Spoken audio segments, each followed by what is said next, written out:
Engineering graduates అనగానే computer sciences లేదా ఆ రిలేటెడ్ ఉన్న ఐటీ రిలేటెడ్ ఏఐ రిలేటెడ్ జాబ్సే విని మిగతా అందరూ బాగా నిరుత్సాహంగా ఉన్న ఈ టైంలో తెలంగాణ పబ్లిక్ సర్వీస్ కమిషన్ నుంచి అసిస్టెంట్ ఎగ్జిక్యూటివ్ ఇంజనీర్ సివిల్ వాళ్ళకి నోటిఫై చేయడం అన్నది సివిల్ ఇంజనీర్స్కి ఎంతో కూడా మోటివేటింగ్గా ఉంది కదూ. ఐఎమ్ ష్యూర్ మీరు అందరూ కూడా ఈ పాటికి నోటిఫికేషన్ చూసే ఉంటారు.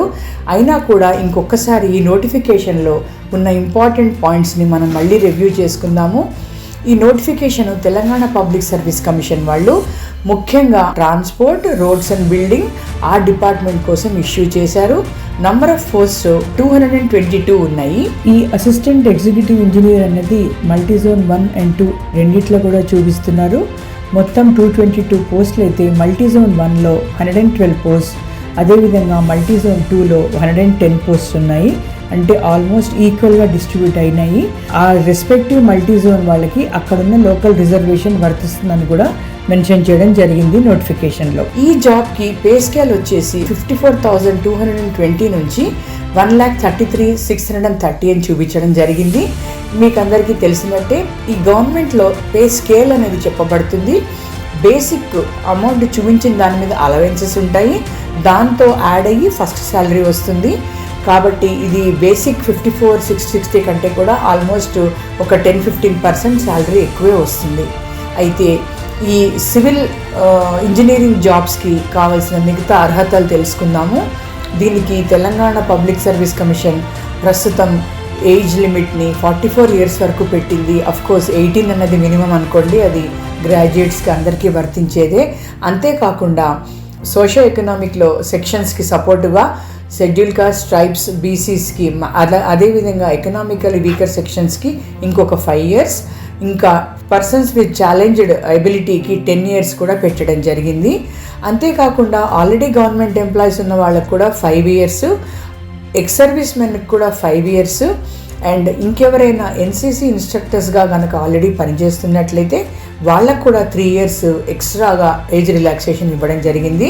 ఎడ్యుకేషన్ క్వాలిఫికేషన్ వచ్చి మనం అనుకున్నట్టు bachelor's degree in civil engineering and associate membership of institute of engineering from recognised body అని చెప్పడం జరిగింది.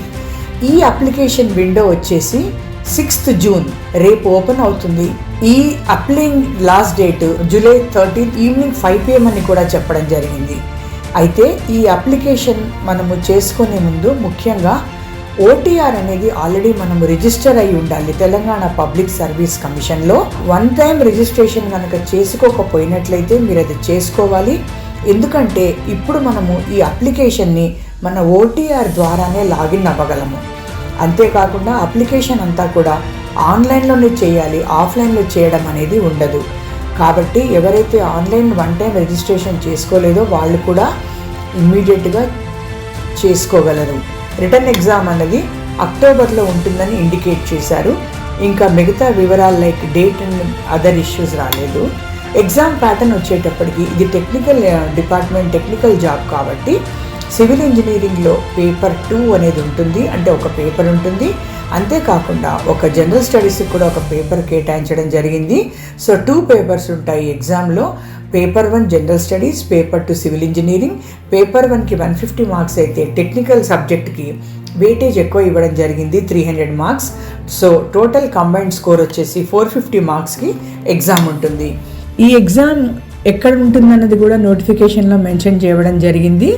ఇవి Hyderabad including HMDA jurisdiction, Karimnagar, Khammam, Warangal, నిజామాబాద్లో మాత్రం నిర్వహింపబడుతుంది. సో వేరే ప్లేసెస్ నుంచి వచ్చేవాళ్ళు తమ నియర్ బై ప్లేసెస్ని ఆఫ్ చేసుకుని అక్కడ ఆ విధంగా ఎగ్జామ్ ఇవ్వడానికి మెంటల్గా ప్లాన్ చేసుకోండి, ప్రిపేర్ అవ్వండి. ఈ అప్లికేషన్ ఫీకి మనకి జనరల్ కేటగిరీ అభ్యర్థులు 1,000 rupees ప్లస్ 120 rupees పే చేయవలసి ఉంటుంది. అదేవిధంగా other economic and social categories వాళ్ళు 500 rupees ప్లస్ 120 మాత్రం పే చేయవలసి ఉంటుంది. ఈ అప్లికేషన్ అనేది మనం ముందనుకున్నట్టు బేసిక్గా 1 time రిజిస్ట్రేషన్ చేసుకోవాలి టీజీపీఎస్సీ పోర్టల్లో.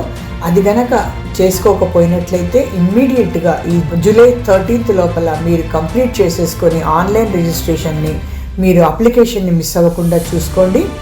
ఎందుకంటే ఈ లాగిన్ పోర్టల్లో ఉన్నది మీకు అక్కడ ఆన్లైన్ అప్లై చేయడానికి లింక్ అవుతుంది. ఇది లేకపోతే మీరు ఆన్లైన్ అప్లై చేయలేరు. ఈ లాగిన్లో మీరు డేట్ ఆఫ్ బర్త్, తర్వాత క్వాలిఫికేషన్, కమ్యూనిటీ, ఇతరత్ర పర్సనల్ డీటెయిల్స్ ఇవ్వవలసి ఉంటుంది. అంతేకాకుండా మీ ఎగ్జామ్ సెంటర్ ప్రిఫరెన్స్ కూడా మీరు చూపించవలసి ఉంటుంది. తర్వాత ఈ అప్లికేషన్ని మీరు సేవ్ చేసుకొని, రివ్యూ చేసుకొని, కరెక్షన్స్ కూడా ఏమన్నా ఉంటే చేసుకొని ఆ తర్వాత పేమెంట్స్కి ప్రొసీడ్ అవ్వచ్చు. అండ్ ఇది మీరు ఒకసారి పీడిఎఫ్లో మీరు డౌన్లోడ్ చేసుకున్న తర్వాత మీకు ఇది ఐడిగా, రెఫరెన్స్ ఐడిగా కూడా ఫ్యూచర్ యూజ్కి పనికొస్తుంది. ఫీజు కూడా అంతా కూడా online payment via net banking కానీ, యూపీఐ కానీ ద్వారా చేయడం ఉంటుంది. And for more videos, please subscribe to iDream. Please subscribe to iDream. Please subscribe iDream. And please subscribe to iDream. For more videos, subscribe to iDream. Please like, share and subscribe to the channel. Congratulations, iDream. Subscribe to iDream. Subscribe to iDream. so subscribe to iDream Media. iDream ki iDream team andarki huge congratulations. Please subscribe iDream Media. Please subscribe to iDream. Subscribe iDream. Please subscribe to iDream. iDream అంటే నా కళల ఛానల్ను subscribe చేసుకున్న నోరు తిరుగుతలేదు, మీరైతే గంట గుర్తు కొట్టండి. For more such videos, please subscribe to iDream. Subscribe to iDream. Please subscribe to iDream. Please subscribe iDream Media. Please do subscribe to iDream. Please subscribe to iDream Media. For best entertainment and information, please subscribe iDream. And don't forget to subscribe to iDream.